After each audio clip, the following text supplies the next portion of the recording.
nous allons passer la parole à Aurélie Maurice. D'abord, la remercier d'avoir accepté de prendre part à ce travail et tout simplement commencer avec elle à aborder la première question, Aurélie Maurice, celle qui concerne finalement les raisons, les motivations, pourquoi faire de la recherche au plus près des gens. Merci beaucoup Didier Jourdan de cette invitation. Je suis ravie de pouvoir partager avec vous une façon de la recherche qui m'est chère et que je pense être très utile pour le renouvellement de la promotion de la santé parce qu'elle permet de s'intéresser vraiment à la complexité de chaque personne et à la complexité des raisons pour lesquelles une personne va venir adopter telle ou telle pratique.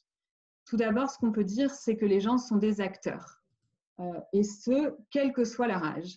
Contrairement à ce que pensait Durkheim au début du XXe siècle, qui voyait les enfants comme une cire molle sur laquelle on pouvait imprimer une certaine éducation, les sociologues de l'enfance dans les années 90 ont montré qu'ils sont doués d'agency, c'est-à-dire qu'ils sont capables d'agir sur eux-mêmes et sur leur environnement. Donc finalement, l'agency, c'est ce qu'on appelle aussi le pouvoir d'agir. Il est variable d'une personne à l'autre en fonction notamment de ses ressources personnelles. Et donc, les individus ne reçoivent pas de façon passive les campagnes d'éducation à la santé qui leur sont délivrées, mais ils vont chercher à se les réapproprier, ces messages diffusés, en fonction de leur propre représentation, de leur propre vision du monde, et en faire totalement autre chose parfois que ce que souhaitaient les promoteurs de santé qui avaient diffusé ces messages-là. On le sait, par exemple, sur les messages de la campagne Manger Bouger, que vous devez tous connaître, hein, qui passent dans les publicités alimentaires, dans les panneaux d'affichage dans la rue, avec ces messages « ne pas manger trop gras, trop sucré, trop salé ». 95% de la population les connaît et pourtant, ils n'appliquent pas forcément ces messages parce qu'ils ont d'autres représentations, d'autres priorités parfois que la santé ou que bien manger, qui font que ces messages ne permettent pas de changer les pratiques, notamment des plus défavorisés. Et on est toujours en éducation pour la santé dans cette difficulté de ne pas creuser les écarts de santé, de qualité de santé, les écarts d'inégalité sociale de santé, parce que finalement, ceux qui sont les plus réceptifs à ces messages sont ceux qui ne sont pas visés par ces messages, et ceux qui sont les moins réceptifs sont ceux dont on souhaiterait modifier les pratiques parce qu'il y a des dangers de surpoids et d'obésité. Et on voit très bien en fait que on a réussi à diminuer le taux de surpoids et d'obésité dans les populations plus favorisées et le taux de surpoids et d'obésité continue à monter dans les milieux plus populaires. Donc finalement, dans la population générale, le surpoids et l'obésité est stable, mais quand on regarde dans le détail, et Santé publique France l'a bien montré récemment, on voit qu'on continue à creuser ces écarts. Donc c'est vraiment une question centrale de l'éducation pour la santé, c'est de se demander comment faire. Il ne suffit pas de diffuser de l'information pour que les pratiques changent parce que les individus ont des représentations, des visions, un rapport à la santé différent en fonction de plein de choses et notamment de leur milieu social.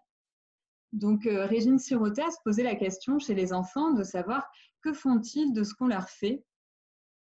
Et en fait, finalement, un enfant ne va pas recevoir un message de façon passive, il va modifier, il va instrumentaliser, c'est ce que je vais vous montrer, les messages qui lui sont donnés par rapport à ses propres objectifs. Alors, les acteurs ne sont pas totalement libres, hein. Ce n'est pas parce que je parle d'acteurs que je considère qu'ils vont faire des choix totalement rationnels. En fait, les acteurs ne sont pas totalement conscients de tout ce qui influence leurs actions. On va voir juste après que les acteurs sont au centre d'un environnement très particulier qui influence, sans qu'on en soit toujours conscient, nos pratiques, nos comportements. Donc, un choix n'est jamais totalement libre. Contrairement finalement à ce qu'on dit en économie, hein, l'homo economicus, c'est vraiment l'idée que l'homme est capable de calculer la balance entre les coûts et les bénéfices d'une action et d'engager une action quand les bénéfices sont supérieurs aux coûts. Mais finalement, il y a des personnes en éducation pour la santé qui pensent aussi que si on donne les informations aux gens, si on les rend plus s'ils ont toutes les informations en leur possession, ils vont chercher à augmenter leur capital santé. On retrouve le mot capital santé même dans les programmes scolaires. J'ai épluché les programmes scolaires pour ma thèse. Et c'est ce que Peretti appelle l'homo medicus, de penser que les individus placent la santé en premier et font tout pour augmenter leur capital santé. Et donc, quand on leur donne les informations, ils vont choisir les comportements les plus bénéfiques pour leur santé. Et bien finalement, on se rend compte que les choses sont beaucoup plus compliquées et que les individus sont ici j'utilise un diagramme assez classique que vous connaissez peut-être, qui montre que les individus vivent et évoluent dans un contexte bien particulier, qui conditionne en partie leurs pratiques et leur pouvoir d'agir, que ce soit au niveau méso, avec un milieu de vie, le réseau de soutien, les pairs, le milieu de travail, le milieu scolaire pour les élèves, les environnements physiques et les lieux de rassemblement, le réseau d'intervenants autour d'eux, le milieu familial, les amis, tous ces éléments méso déjà du contexte jouent sur les pratiques des individus. Et puis au niveau plus global, on a dans un pays des conditions de vie socio-économiques particulières, des valeurs et des normes, une possibilité d'intégration sur le marché du travail, une possibilité d'intégration à la vie sociale. Les médias ont un poids particulièrement important. Aussi bien, ils permettent de diffuser des messages de santé publique, mais ils peuvent tout autant servir pour les industriels, par exemple, de l'agroalimentaire, à diffuser des publicités pour acheter des aliments comme le Coca-Cola, par exemple, qui, dans les publicités, rime avec bonheur. Et donc, pour les personnes qui cherchent à faire plaisir à leurs enfants, pour les protéger, en fait, de l'adversité de la vie à l'âge adulte qu'ils risquent d'avoir, ils se disent Coca-Cola, c'est du plaisir, donc je vais en acheter. Donc, il faut faire très attention aussi à ce poids très fort des industriels dans les choix des personnes dont elles n'ont pas forcément conscience d'ailleurs. Donc après, il y a aussi les lois et les règlements d'un pays. Par exemple, on a une loi sur l'impossibilité de fumer dans les lieux publics. Ça a complètement changé les pratiques. Donc finalement, l'État a un rôle à jouer aussi dans le changement de cet environnement global pour changer les pratiques. Et au centre de cet environnement, il y a les individus qui ont des connaissances, des attitudes face à la santé variables, des capacités sociales différentes, des habitudes de vie variables, même au sein d'un groupe d'individus qui seraient dans le même contexte, une hérédité différente qui va faire qu'on a plus de chances de prendre du poids ou pas, et puis une estime de soi variable. Et ça, c'est très important, cette question de l'estime de soi dans la capacité d'action, parce que finalement, si on n'a pas suffisamment confiance en sa capacité à changer ses pratiques, on va avoir plus de mal à les changer que quelqu'un qui a suffisamment confiance en lui. Et l'estime de soi, elle est liée aux ressources personnelles, à la trajectoire sociale d'une personne. Quand on est ouvrier ou quand on est cadre supérieur, on n'a pas du tout les mêmes ressources et la même possibilité de s'épanouir et de gagner en confiance en soi. Les acteurs sont aussi pluriels et ça, c'est très intéressant à comprendre. En fait, au cours de leur vie, les individus rencontrent des influences multiples. Il y a la socialisation primaire dans la famille qui va d'abord donner des premiers éléments, des premières valeurs, une première représentation du monde. Et puis la socialisation secondaire à l'école, puis dans le cadre de son métier, dans le cadre de ses activités, de ses loisirs, les individus rencontrent des personnes qui ont des représentations du monde, des valeurs très différentes les unes des autres. Et donc, ils vont être influencés, ils vont absorber toutes ces influences sans forcément s'en rendre compte, d'ailleurs de façon consciente. Et donc, ce que disait Lahir depuis quelques années, c'est que les individus vont actionner de façon partiellement inconsciente telle ou telle disposition en fonction de la situation dans laquelle ils sont. En fait, chacun a à sa portée plein de dispositions différentes et va actionner en fonction de la situation. Donc là, Lahir, il est un peu revenu sur ce que disait Bourdieu, qui voyait l'habitus comme des dispositions durables et transposables qui faisaient que les individus, quel que soit le lieu où ils étaient, ils allaient avoir un habitus lié à leur origine sociale. Lahir complexifie vraiment les choses et je trouve ça très intéressant de se dire qu'une personne ne va pas se comporter de la même façon selon le contexte dans lequel il se trouve. La même personne peut dire des choses opposées selon les contextes. Je l'ai observé, moi, dans les classes, le même élève, qui une fois va dire qu'il trouve le projet complètement nul et une fois va dire qu'il le trouve super.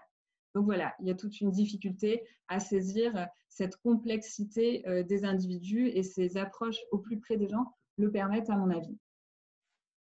Les individus sont en interaction les uns avec les autres, ça c'est aussi très important et la sociologie interactionniste l'a énormément montré, que ce soit à l'école, au travail ou dans la famille, les individus sont continuellement en interaction avec d'autres personnes. Et finalement, selon la façon dont ils vont définir la situation dans laquelle ils se trouvent, ils vont avoir des perspectives, ce que Peter Woods, qui est interactionniste de l'école, appelle perspectives qu'on pourrait traduire par objectifs. Ils ont des objectifs dans la situation dans laquelle ils sont et ils vont user de stratégies différentes pour atteindre ces objectifs. Et selon finalement leur position aussi au sein du groupe, les objectifs à atteindre sont variables. Et c'est ce qu'a montré Elias déjà avec Logique de l'exclusion dans une communauté qu'il a appelée Wiston Parva, où il y avait un groupe de personnes qui étaient présentes depuis très longtemps dans cette communauté et des personnes qui arrivaient plus récemment. Et les personnes présentes depuis longtemps stigmatisaient et avaient beaucoup de pouvoir sur les personnes nouvellement arrivées. Et finalement, c'est ce que j'ai observé moi dans la classe, si on peut passer à la diapositive suivante. Dans la classe aussi, je me suis rendu compte qu'il y avait un groupe dominant dans les deux classes que j'ai étudiées, qui étaient de milieux sociaux totalement différents. Il y avait le même système d'interaction entre les élèves avec un groupe dominant constitué de filles et de garçons, fortement en interaction entre eux. Et puis, tout autour de ce groupe dominant, ce que Adler et Adler appellent des middle friendship circles, des petits groupes d'amis, Julie et Vanessa, Axel, William et Yacine par exemple, et aussi ce que j'ai appelé des électrons libres, des élèves qui sont énormément stigmatisés par les personnes du groupe dominant et qui n'arrivent pas à trouver leur place au sein du groupe de pairs. Et finalement, ce groupe dominant, les élèves de ce groupe vont chercher à rester dans ce groupe, à garder leur prestige, leur popularité en provoquant les enseignants, en transgressant les règles scolaires. Et donc, ils vont être assez hermétiques à un programme qui viendrait de l'école. Et c'est peut-être aussi ces personnes-là, ces élèves-là, qui sont à étudier, à réfléchir comment les avoir du côté des personnes, des promoteurs de santé, et pas contre finalement ces promoteurs de santé qui sont parfois associés à l'environnement scolaire dans lequel ils sont souvent en échec scolaire, ces enfants-là, ces jeunes-là, et ils trouvent donc un autre moyen de trouver leur place à l'école, qui est de provoquer, de jouer aux grandes gueules, si on peut dire ça comme ça. Voilà. Donc, chaque personne a une trajectoire de vie unique. C'est ça aussi qui est très important à dire, à la fois une trajectoire sociale. Hein. On peut faire des études alors que nos parents n'en ont pas fait et arriver à un métier beaucoup plus élevé que nos parents. La trajectoire géographique, j'ai vu beaucoup de familles issues de l'immigration qui avaient connu la famine dans leur pays d'origine et qui, du coup, souhaitaient que leurs enfants puissent bénéficier de tout ce dont eux avaient manqué dans leur pays d'origine. Et donc, l'important, c'était que leurs enfants mangent tout ce qu'ils souhaitaient et qu'ils puissent se faire plaisir. Et donc, on comprend que selon l'histoire, la trajectoire géographique, on n'a pas le même rapport à la santé et à l'alimentation. La trajectoire familiale est très intéressante aussi à étudier. Je l'ai questionné dans les entretiens. Est-ce qu'il y a eu un divorce? Est-ce qu'il y a eu un veuvage? Toutes ces questions-là vont jouer dans les conflits familiaux, dans la place qu'a l'adolescent au sein de sa famille, et même dans l'alimentation, dans les repas. Moi, j'ai des jeunes qui me disaient « je déteste ce que fait mon père » parce que ce jeune était en conflit avec son père. Et donc, on voit toute l'importance émotionnelle aussi de l'alimentation. La trajectoire de santé est aussi variable d'une personne à l'autre, hein, en fonction des difficultés de santé que rencontrent les personnes. Et la trajectoire identitaire, finalement, l'adolescence, c'est un moment aussi particulier de construction de son identité. Mais finalement, tout au cours de sa vie, on construit cette identité de façon différente selon les personnes. Et donc, chacun a une expérience de vie unique. Et voilà, toutes ces raisons font que c'est très important de s'intéresser à chaque personne dans son entièreté, dans sa complexité, dans sa globalité. Merci infiniment Aurélie Maurice pour la réponse extrêmement claire, extrêmement solide à cette première question. Vous avez tout à fait raison, les acteurs de santé publique oublient très fréquemment qu'une intervention, elle arrive sur des gens dans un contexte déterminé. Et si l'on veut avancer, par définition, il faut que nous soyons capables de comprendre où en sont ces gens en matière identitaire, en matière d'ancrage social, en matière de besoins, en matière d'objectifs. Nous avons affaire ici à des personnes qui ont leur propre existence singulière.